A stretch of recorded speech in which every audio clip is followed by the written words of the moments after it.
Alors, bonjour tout le monde, bonjour James Mora, bonjour à toutes les autres personnes qui sont en train de suivre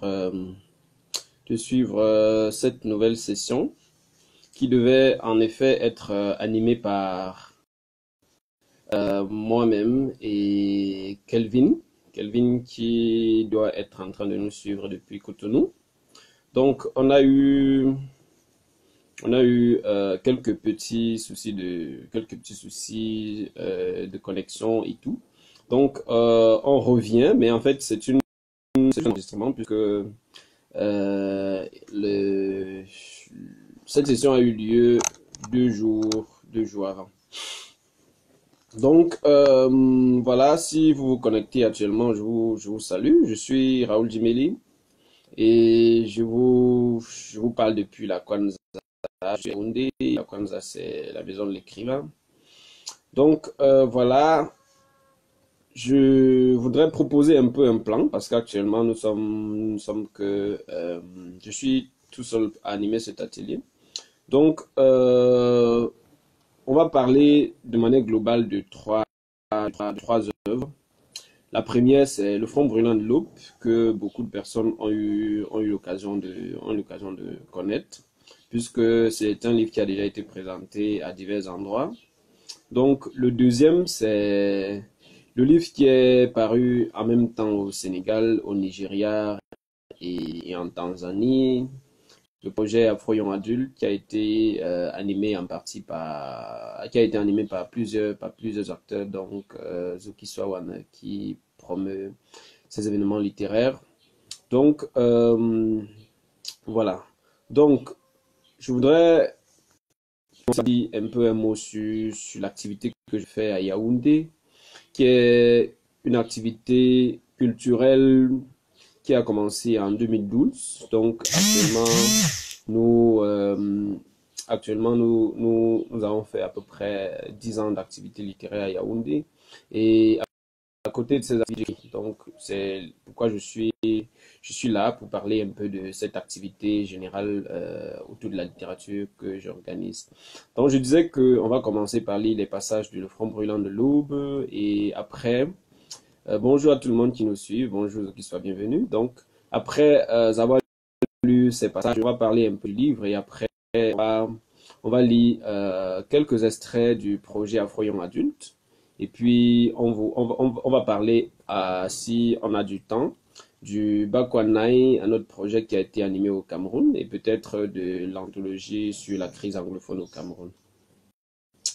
Voilà, pour commencer avec le premier, c'est Le front brûlant de l'eau. Beaucoup de personnes le connaissent.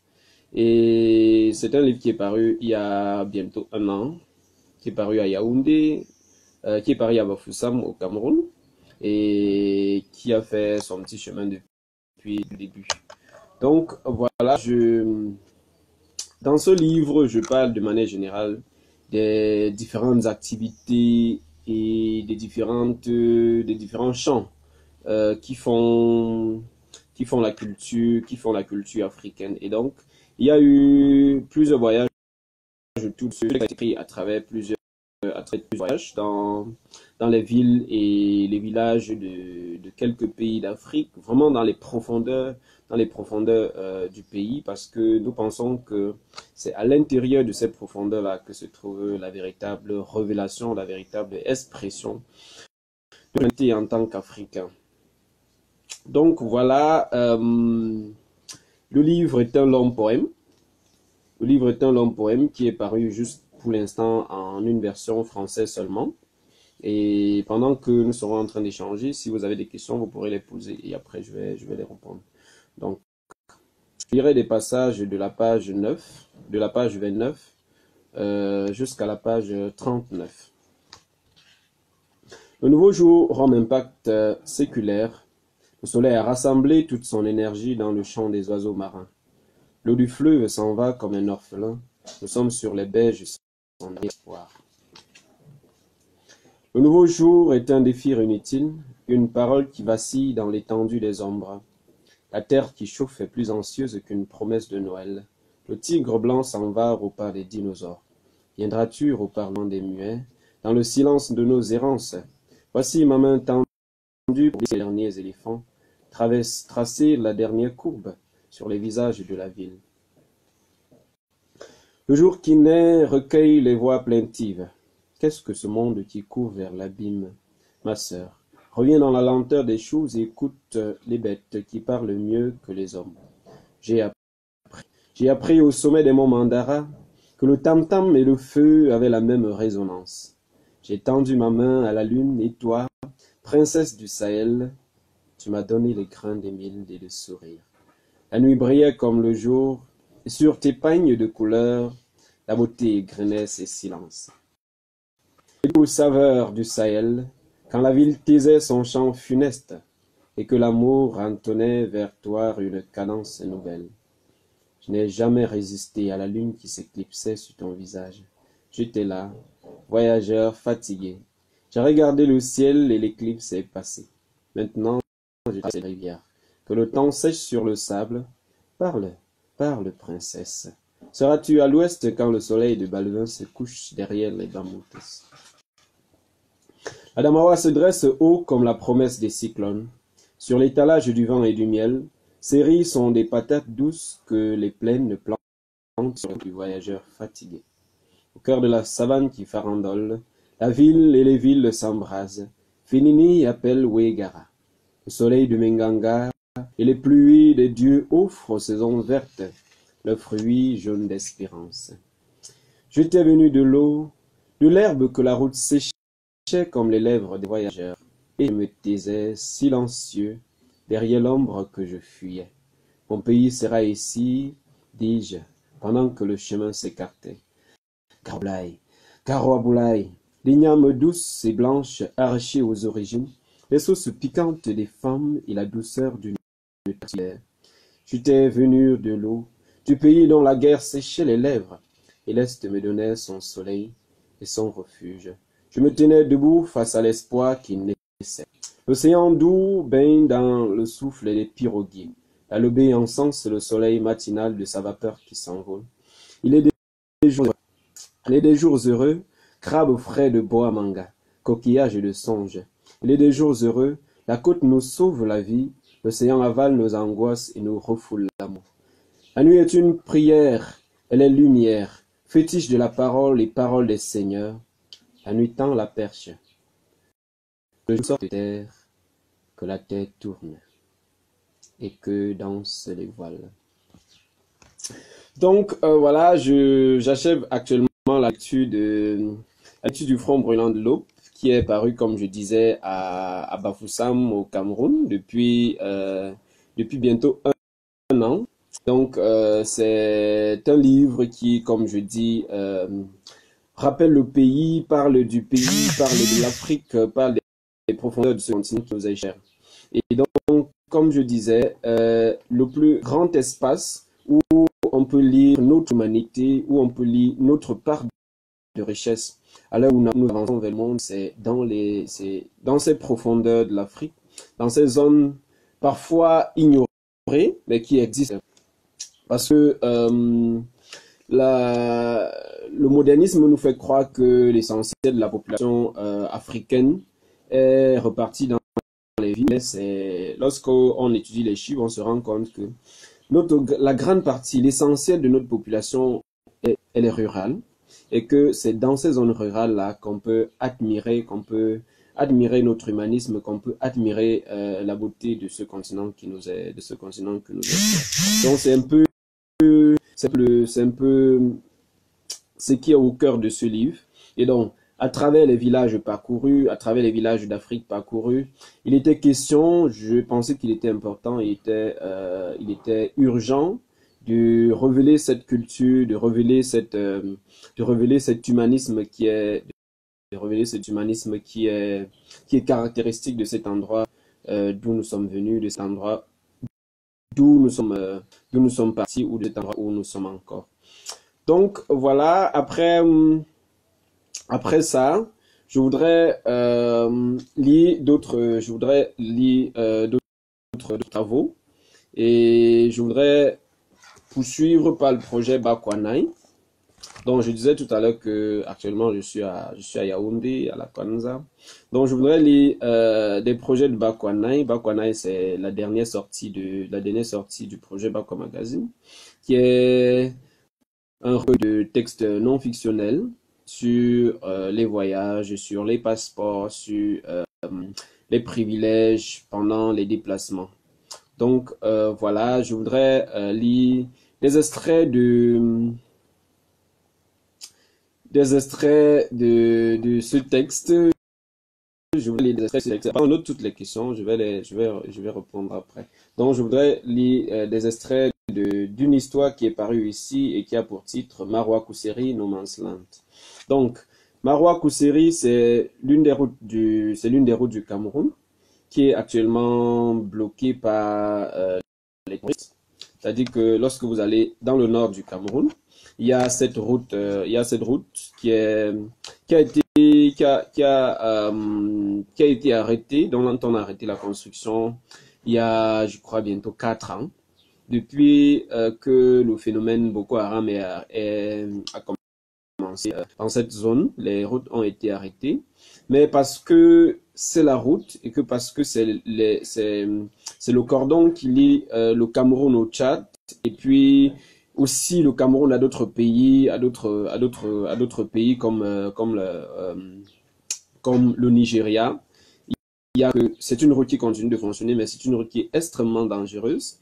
Ça fait que pour le voyageur qui quitte Yaoundé, qui a l'air relativement calme, c'est vrai que ces jours-ci, on annonce qu'il y a des explosions un peu partout dans la ville de Yaoundé, mais on ne sait pas encore. Sinon, les parties chaudes du Cameroun depuis à peu près 4 ans, 5 ans, c'est évidemment le nord-est, le sud-est qui n'est pas le sujet actuellement, mais c'est aussi l'extrême nord. Et donc la route Maroua-Kousseri est le cordon qui lie le Cameroun au Tchad et qui est l'une des routes très importantes puisque c'est une route nationale qui lie le Cameroun au Tchad. Donc j'ai eu l'occasion de faire cette route et de partager l'expérience de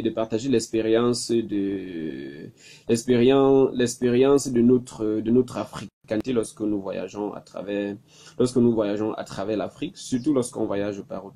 Donc, et puis, c'était un moment très émouvant, puisque lorsque vous voyagez sur une route où vous êtes protégé par un convoi de militaires sur des kilomètres, ce n'est pas rien. Donc, j'ai consigné ça ici et c'est ce texte Marwa Kuseri, No Man's Land, qui est parcouru dans ce 9e numéro. Donc, ici, de manière globale, on retrouve d'autres personnages féminins parce que mon écriture est irriguée de beaucoup de personnages féminins.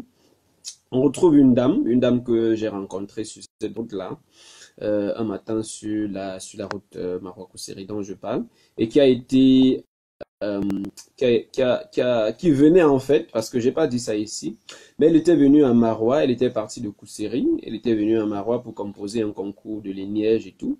Et donc elle avait fait tous ces kilomètres et toute cette route dangereuse avec son fils, et elle voyageait dans ces conditions difficiles avec son fils. Donc ici, c'est d'abord l'attitude de l'enfant qui m'a qui a été le déclic dans l'écriture de ce texte parce que je me demandais, moi quand je prends cette route, je l'ai prise plusieurs fois, mais chaque fois que je testais, c'était c'était pas quelque chose de facile. Et donc moi je me posais la question, si les adultes n'arrivent pas à supporter cette route, parce que quand vous partez de Marois très tôt, dans la matinée vers 6 heures, vers 5 heures, parfois on arrive dans l'autre ville très tard dans la soirée. Donc je me posais la question, si moi qui suis un adulte, je n'arrive pas à supporter cette route, comment cet enfant va supporter cette route? Comment cet enfant à peine né va supporter cette route? Et je me posais en même temps la question de savoir pourquoi sa mère avait tenu à le ramener. Donc, je me posais quand même un tas de questions. Je me demandais mais comment l'enfant va survivre l'enfant va survivre jusqu'à là-bas. Donc, j'avais pas encore vu tout ce qui allait se passer. Et donc, lorsqu'on avance, on se rend compte évidemment que c'est une mère qui s'est préparée et elle s'est préparée non seulement pour faire son concours les neiges, comme je disais. Mais elle s'était aussi préparée pour conduire son fils jusqu'à l'autre bout du Cameroun. Sauf que dans le cours de cette marche-là, j'allais être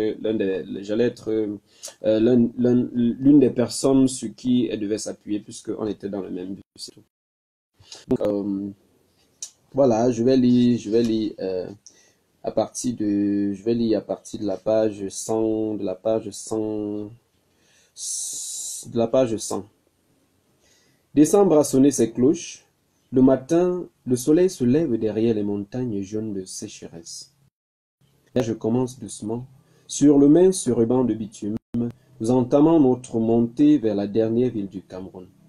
Au départ, le climat est rude, mais pas tant que ça, car le vent est encore normal. Bientôt, le bitume disparaît, le climat se complique et doucement, le voyage se transforme en un supplice. Parfois, nous passons près d'un berger malchanceux, quelqu'un qui cherchait un point d'eau est désormais statufié devant la réalité d'un lac séché. Le passage de notre voiture l'enveloppe d'un nuage de poussière d'où jaillit le berlement assoiffé de ses moutons. Dehors, la beauté du paysage arrache la vue. Le soleil ses rayons violents sur les petits villages chanceux, ceux que la guerre a oubliés. Elle chante, et lorsqu'elle renouvelle sa couche de maquillage, elle se tait. Assis sur mes jambes, son fils la regarde faire. Marois, Kousseri. Combien de kilomètres cela fait-il? Il faut poser la question à qui jadis le chantier fut offert. Aujourd'hui, il y a le désert, la nouvelle route touristique au cœur de Boko Haram, et puis il n'y a rien d'autre. Peut-être des villages, 3, 4, 5, 6 hameaux de 3, 4, 5, 6 familles qui, fuient la terreur, attendent. Après tout, elle est partout, la mort. Elle glisse à dose de choléra, juchée sur un palu que personne ne soigne, et peut-être aussi cachée dans les rayons du soleil rouge qui mange les os des petits-enfants. Il y aura le convoi de militaires pour nous protéger, lance la jeune mère. C'est une route que je connais. Lorsque j'ai emprunté le désert l'an passé, je sortais du Cameroun pour la première fois. Si quelqu'un m'avait sorti les mêmes mots à cette occasion, j'aurais engagé un long exposé qui aurait débouché sur la présentation de mon passeport. J'aurais fait les comparaisons en passeport pour défendre mes propos. Le passeport, la preuve qu'on fait le monde, qu'on sait toujours de quoi on parle, qu'on a raison à tous les sujets, qu'on mérite mieux. Je me serais plaint de l'état du désert, des conditions de voyage, du froid qui fendit les lèvres. Celui qui n'a voyagé qu'une fois est un prisonnier. Il passe sa vie à embêter les autres. L'an passé, j'étais prisonnier. Depuis, j'ai visité du pays, j'ai visité d'autres pays. Je sais que partout, la vie est la même. Je sais qu'il y a dans le pays le mieux construit du monde, une route impossible, des imbéciles et un climat insupportable pour qui vient de loin. Je sais que d'où je viens, le coin de la terre est un Eldorado pour quelqu'un qui viendra. La jeune dame redit sa phrase en posant son enfant sur moi. Je ne fais aucun commentaire. L'an passé, je n'ai pas eu besoin qu'on me le dise. Il y avait mon frère, mon grand frère, qui était sorti du pays depuis longtemps. Je suis par la zone où il militait. Il était militaire parfois. Je venais d'avoir mon passeport et j'avais même manqué un voyage pour le Maroc. Avant d'entamer la route pour le Tchad, j'avais écrit à Silas. Oncle, j'ai enfin eu mon passeport. Je cherche les occasions, des sites, des bourses, des financements, etc. Je filtre mes moyens au bout. Compliqué. Si tu trouvais quelque chose de moins compliqué, un appel concernant mon domaine, etc., fais-moi signe. Silas n'a jamais répondu. Après Moura, dans un petit village de rien du tout, j'avais croisé Romuald. Aucun membre de la famille n'avait revu depuis qu'il avait rejoint les rangs de militaires, la Grande Muette. Romuald galérait là, sur les routes du terrorisme. Regarde, Ujogano, tout ça c'est le Nigeria, c'est par là-bas qu'ils viennent. Et vous risquez comme ça, chaque jour pour qu'on vous paye 36 000 francs. Petit frère, c'est honneur et fidélité. L'année dernière, en allant à Kousseri, j'ai vu mon frère au front. Cette année, il y a assez d'émotions dans l'air pour me faire oublier la route de l'enfer. Cette année, je sens l'enfer me traverser. Donc voilà, c'était l'extrait de Bakwanai. J'ai commencé par introduire l'histoire. Vous avez entendu. J'ai commencé par introduire l'histoire et voilà, c'est l'histoire sur les routes de Poussiéry.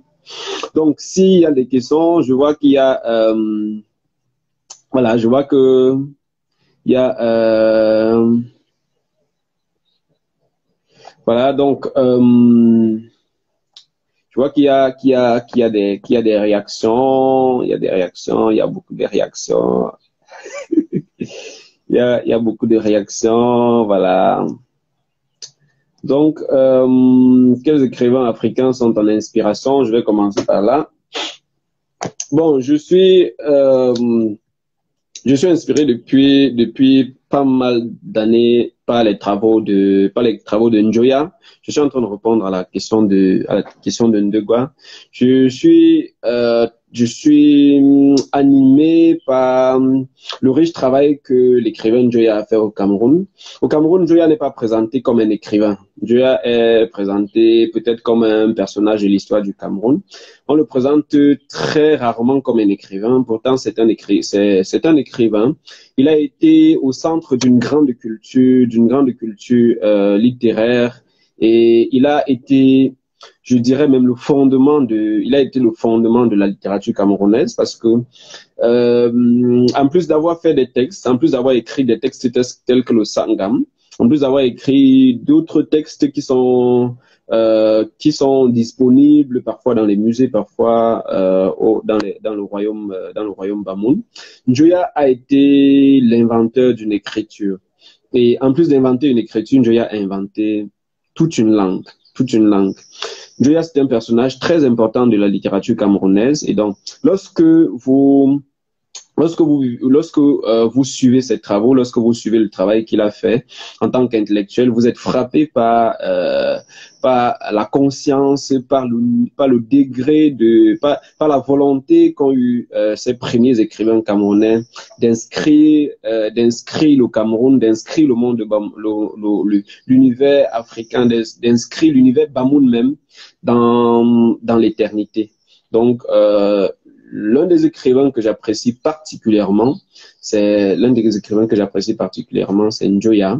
Comme je disais, c'est le sultan Njoya. Il a été fondateur et promoteur d'une très grande civilisation qui est encore visible au Cameroun, même si ses travaux n'ont pas été beaucoup repris, mais il y a quand même pas mal de choses. Donc, à côté de Njoya, il y a des écrivains comme Kwam Tawa qui animent la scène littéraire camerounaise depuis bientôt une trentaine d'années et qui écrivent aussi et qui inscrivent l'Afrique au cœur de leur activité intellectuelle.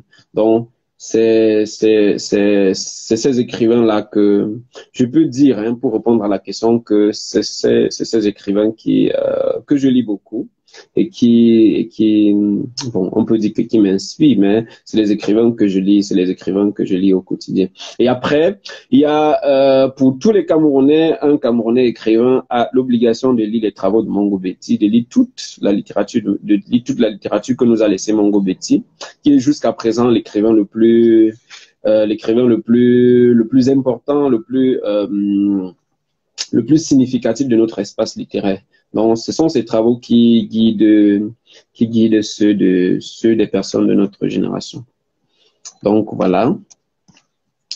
Oui, à propos des personnages féminins, oui, c'est très important que de plus en plus, on retrouve les personnages féminins dans notre prose, dans notre écriture de manière générale. Parce que, quoi qu'on dise, l'Afrique, c'est un continent qui est très matriarcal, mais on ne voit pas assez les femmes. C'est bien parce que toutes ces dernières années, elles sont allées devant, et donc de plus en plus on les voit et de plus en plus on peut apprécier l'excellent travail qu'elles font. On peut apprécier le courage, on peut apprécier la détermination, on peut apprécier tout ce qui est fait ces dernières années par les femmes pour l'Afrique, pour l'Afrique, pour les foyers, pour partout où on va. Donc voilà, c'est important que les personnages féminins soient là pour qu'on puisse lire ça. On a eu pendant longtemps une littérature qui était très masculine, une littérature qui était à la limite sexiste même.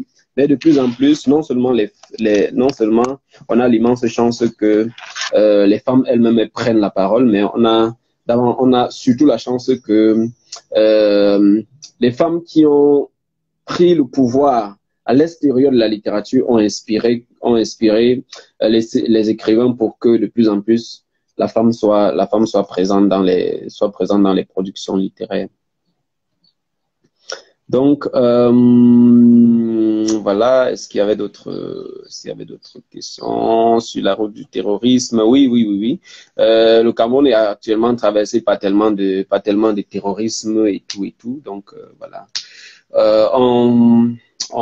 C'est pas seulement le terrorisme, mais au début de cet échange, je disais qu'à Yaoundé actuellement, il y a 2 ou 3 jours qu'on a entendu des explosions dans la ville avec, en fait, ça allait très calme, mais c'est pas aussi calme que ça. Donc, on est dans un contexte où la guerre est permanente, où rien n'est sûr. Quand vous arrivez à dormir le soir et que vous vous réveillez le lendemain, vous faites votre prière. Donc, hors du Cameroun, où est-ce qu'on peut lire le livre? Actuellement, Alain Serge Zotap, qui est l'éditeur du livre, continue de le faire distribuer. En principe, on devrait pouvoir le vendre sur les plateformes en ligne. Je suis en train de répondre à la question de Zoukisfa. On devrait pouvoir le retrouver sur les plateformes en ligne, mais c'est pas encore ça. On est dans un espace qui est en train de se construire au jour le jour. Donc, pour l'instant, Yaoundé est le seul endroit où on peut retrouver le front brûlant de l'eau. Sinon, celui de Bakwa est actuellement disponible dans plusieurs pays de l'Afrique à travers les différents événements culturels qui sont organisés. Donc, le livre était déjà disponible au Ake Festival.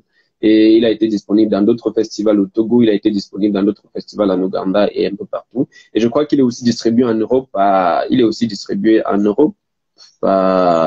un projet, je crois, allemand. Donc je crois qu'il faut pour Bakwanai, la meilleure façon d'avoir toute l'information, c'est de suivre sur la page de l'éditeur qui est Bakwa, puisque c'est lui qui est. Mais le livre est quand même assez bien distribué, que ce soit en Afrique ou bien en Europe ou aux États-Unis. Donc le livre Bakwanai est quand même distribué. Donc est-ce qu'il y a d'autres questions? Poésie du au coquin.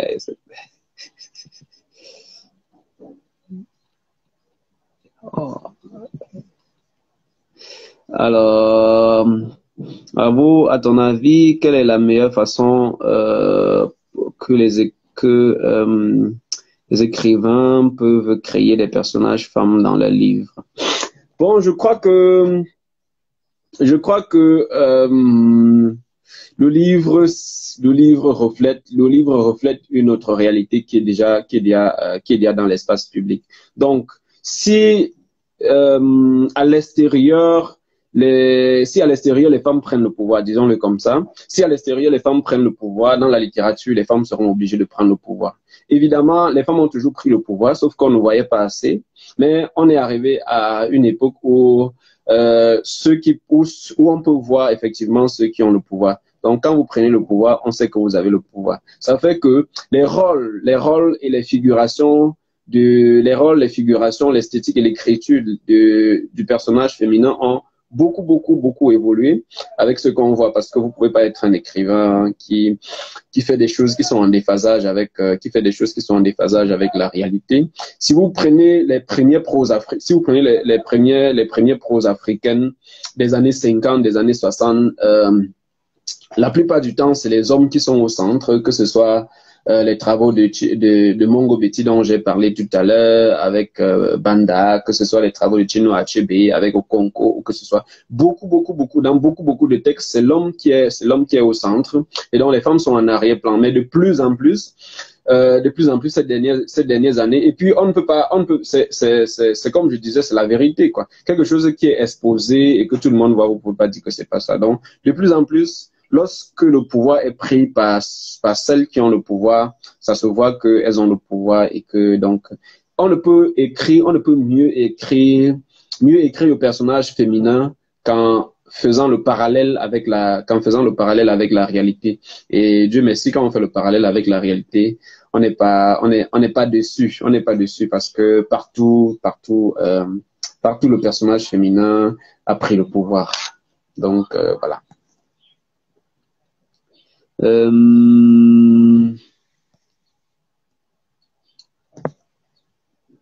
Bon, où est le host de la session? Actuellement, Kelvin, qui devait animer la session, est bloqué à Cotonou avec la pluie et parce qu'il n'y a pas d'internet là-bas. Donc voilà.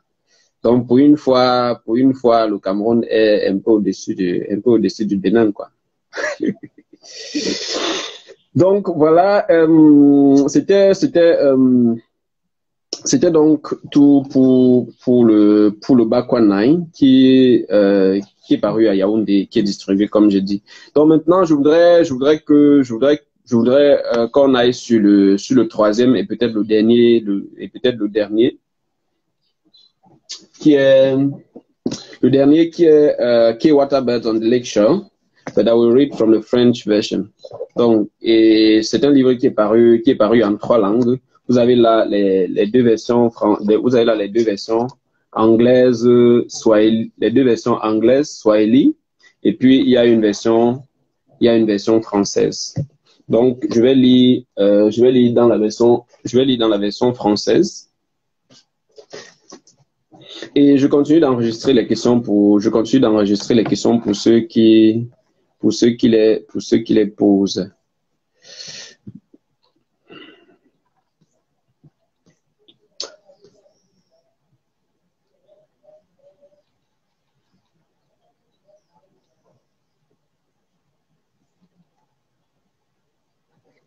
Alors,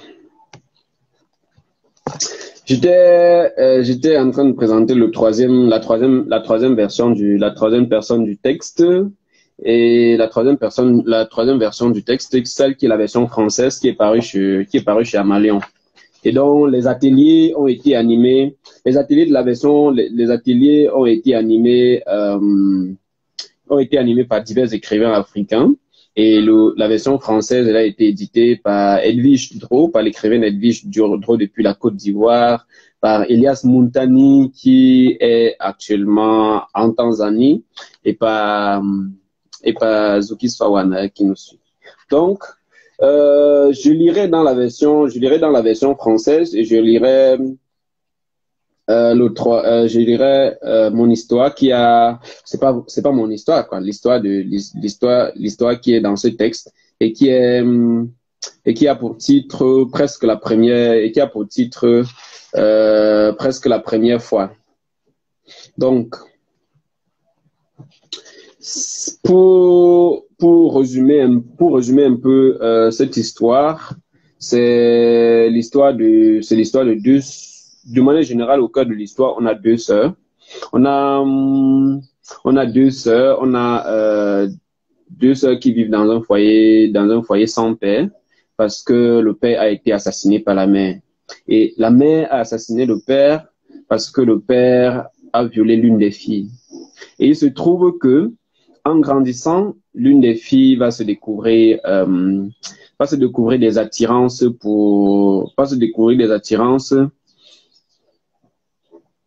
pour une autre. On va répondre à la question sur la poésie du coquin et sur la poésie du coquin. On va répondre à cette question. On va pas passer à côté. On va répondre.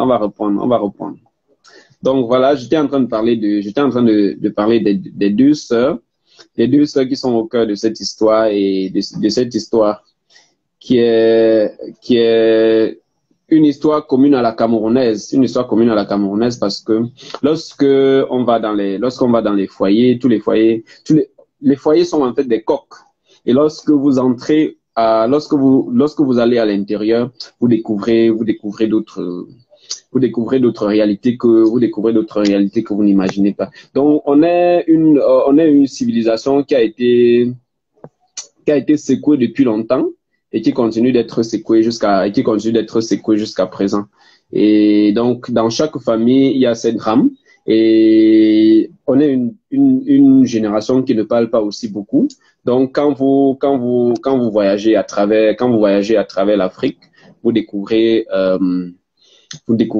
ces voix qui sont tues dans les maisons, ces voix qui sont tues et dont personne ne parle. Donc, chaque famille choisit d'exposer ce qu'il veut exposer.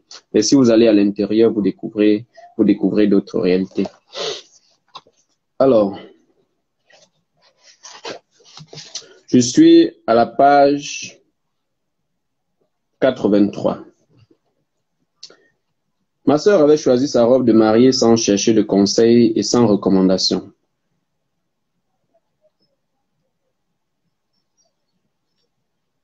Elle avait rencontré le maire en secret. Le prêtre lui avait conseillé un boucarou au bord de l'océan pour sa lune de miel qu'elle avait préparée en avance. Elle avait préparé sa propre dot. Et nous, moi, ma sœur et son fiancé, étions allés sur la tombe de notre père. Elle était venue annoncer son mariage à mon père alors que ma mère, qui ne cessait de parler, n'en savait rien. L'homme de Dieu est revenu un soir à l'appartement. C'était quelques semaines avant le mariage. Maman n'était pas encore entrée de son petit commerce de friperie. Le prêtre avait finalement réussi à convaincre ma sœur qu'il fallait que maman sache la vérité. Tout le monde aime savoir que son enfant va bientôt se marier, avait déclaré l'homme de Dieu. Kisha lui avait apporté de l'eau. J'étais dans la chambre et les murs du salon me rapportaient leurs propos. Je les entendis d'abord rire, puis j'entendis un verre d'eau se briser. Ensuite, des pas vers la cuisine et le bruit du balai. Quelques minutes plus tard, j'ai entendu quelqu'un refermer les battants en fer de la porte du salon, retourner la clé à double tour. J'ai continué de chatter avec Rita qui m'envoyait les liens des groupes et des pages, des gens qui nous ressemblent. Après un temps, je n'entendis plus rien. Les murs du salon avaient cessé de parler. Je ne distinguais plus les voix. Je suis sorti et j'ai aperçu une soutane froissée sur le fauteuil. J'ai bientôt entendu le gémissement de Kisha derrière le canapé, le souffle court du prêtre. Je suis retourné dans la chambre, confuse. La fête a continué, puis j'entendis la porte d'entrée s'ouvrir puis se refermer. Maman ne tarda pas à entrer et comme toujours, elle était exaspérée. Deux vieilles femmes incapables de ranger un appartement de quelques mètres carrés. Regardez, continua-t-elle, regardez-moi ce désordre. Kisha est entré, tenant une bouteille d'eau glacée. Maman a pris la bouteille, mais ne se calma pas pour boire. Entre-temps, Kisha m'a supplié de ne rien dire à son petit ami sur la danse miraculeuse avec le prêtre.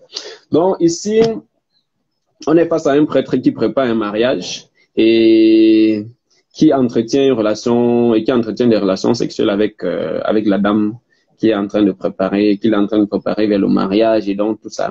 Et donc à côté de tout ça, il y a l'autre fille qui est un peu comme victime de ça parce que elle entend tout ça et elle n'est pas autorisée à parler.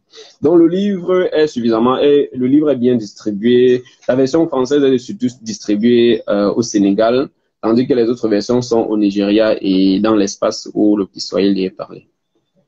Bon, je voudrais répondre à la question de Gwa Goro. Qu'est-ce que tu penses de la littérature camerounaise en Afrique? Bon, j'ai toujours pensé que le Cameroun a actuellement l'une des plus belles littératures d'Afrique. Les écrivains camerounais sont au sommet. Les écrivains camerounais sont au sommet de la littérature africaine. Elle et il dominent tout cet espace qui est l'espace de l'Afrique et puis au-delà.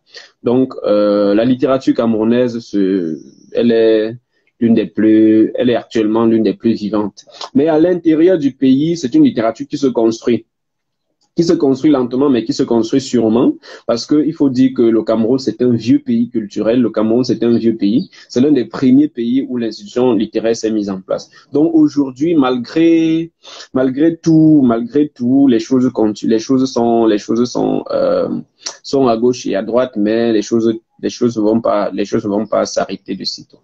Donc, la littérature camerounaise, elle se porte comme elle se porte. Ces écrivains sont parmi les meilleurs, ces écrivains sont parmi les plus importants de l'espace littéraire mondial.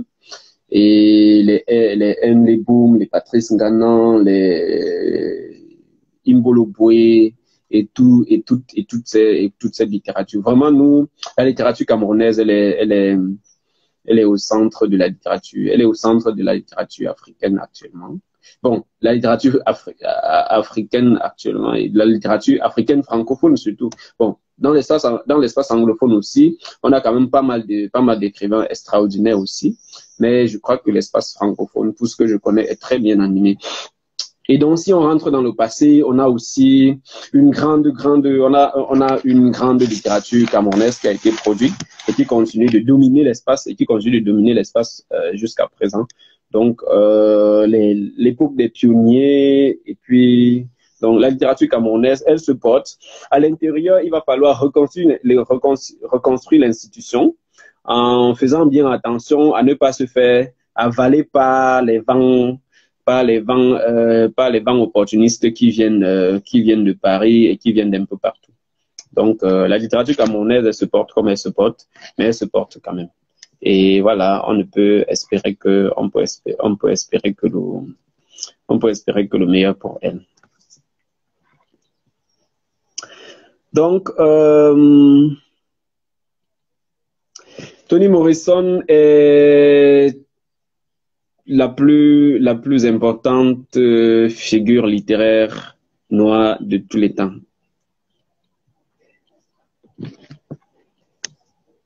Je suis en train de compléter la phrase que nous envoie Ndegwa Nguru. Voilà. Donc, bon, pour revenir à la question du départ, hein, à la question du départ, la question que j'essaie de fuir depuis le premier enregistrement et qui me poursuit. La poésie de, je voudrais pas beaucoup parler de ce texte poétique parce que c'est un texte qui a été écrit lors des voyages. Et donc, c'est un texte il y a à l'intérieur de ce texte tellement d'amour, tellement de rencontres, tellement de belles choses, tellement de belles personnes. Donc, chaque fois que je lis ce livre, je suis en train de rencontrer toutes ces personnes que j'ai fréquentées pendant le temps de son écriture. Bon, ben, voilà. Donc, je crois que nous discutons depuis à peu près 40 minutes. Et je suis en train de m'apprêter à terminer cette session. Mais veille, tu sais quelle heure il est? Voilà. Je suis en train de m'apprêter, merci. Je suis en train de m'apprêter à terminer cette session. Donc, voilà. Mais je voudrais rapidement dire qu'au Cameroun, il y a une activité culturelle importante que personnellement j'anime et que j'anime avec d'autres personnes au Cameroun. On a notamment un festival littéraire qui s'appelle African Festival of Emerging Writers et qui est organisé au Cameroun depuis plusieurs années, qui rend hommage aux écrivains, qui invite les gens. La dernière édition a eu lieu en février et il y a eu au Cameroun, à l'occasion de ce festival, des invités venus de l'Argentine, du pays de Galles, du Tchad, du Bénin, etc., etc. Donc, il y a pas mal d'écrivains qui participent chaque année à ce festival. Évidemment, il nous reste du temps, mais je crois qu'il vaut mieux que nous arrêtons comme ça. On aura évidemment, ok. S'il y a d'autres questions, je les attends et après on se sépare. Donc, les questions, je suis en train de les attendre. Sinon, je parlais du festival, de l'African Festival of Emerging Writers, qui est organisé au Cameroun par l'association CLIGEC depuis 2016 et qui a rendu hommage à pas mal d'écrivains et qui est une importante rencontre à laquelle participent les écrivains, les artistes, les journalistes, les intellectuels du Cameroun et d'ailleurs. Donc, est-ce que la question vient? Et merci à Zuki Soa d'organiser ces ateliers, d'organiser ces rencontres d'échange depuis Lagos en octobre. Elle a été tout simplement magnifique avec l'équipe d'Afro-Lead sans frontières, mais surtout elle a été particulièrement généreuse avec l'équipe qu'elle a dirigée au festival et qui était l'équipe Afro Young Adult. Et voilà, elle a été tout simplement magnifique. Merci parce qu'elle continue d'organiser ces activités qui nous permettent de partager le travail littéraire et culturel qu'on fait. Donc voilà. Donc j'espère que on va se rencontrer lors des autres échanges qui sont programmés dans le cadre de cette quatrième saison et dans le cadre d'une autre cinquième, d'une autre sixième et d'une autre X édition. Merci, bye bye à toutes les personnes qui ont suivi. Merci beaucoup à toi de Gwanguru qui continue de poser les questions. Si vous pouviez dire à votre jeune moi quelque chose de meilleur écrivain, que serait-il? Alors, je sais pas. Je crois que il y a quelque chose que les gens doivent faire, c'est de suivre les pas d'autres personnes. Les Bamileke disent que la liane s'attache sur le baobab pour grandir. Donc, vous pouvez pas évoluer tout seul. Il faut que vous soyez appuyé sur quelque chose. Il faut que vous soyez appuyé sur d'autres personnes il faut que vous soyez appuyé sur d'autres personnes. Donc, actuellement, je travaille sur les textes pour enfants. Je travaille sur des textes pour enfants. Je suis en train d'écrire des contes Bamileke, des contes inspirés des villages Bamileke. Il y en a qui vont être publiés par un éditeur camerounais et qui s'appelle Adinkra. Et il y en a qui sont encore en cours d'écriture. Voilà. Merci beaucoup tout le monde. Je vous souhaite bonne soirée. Voilà. Merci.